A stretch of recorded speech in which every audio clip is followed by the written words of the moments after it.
செங்கோடப்பட்டி கிராமத்தில் 3 யானைகள் நடமாட்டம் உள்ளதால் பொதுமக்கள் வெளியே நடமாட வேண்டாம் என வனத்துறை எச்சரிக்கை விடுத்துள்ளது.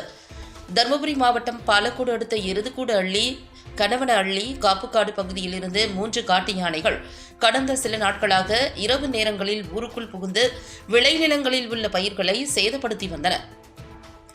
இதுகுறித்து தகவல் அறிந்த பாலக்கோடு வனச்சரகர் நடராஜ் தலைமையில் வனத்துறையினர் நேற்று மாலை எருதுகுடு அள்ளி பகுதிக்கு சென்று யானை நடமாட்டத்தை கண்காணித்தனர்.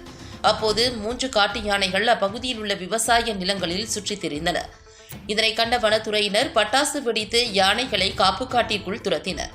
மேலும் அப்பகுதியில் வனத்துறையினர் தொடர்ந்து கண்காணிப்பு பணியில் ஈடுபட்டு வருகின்றனர்.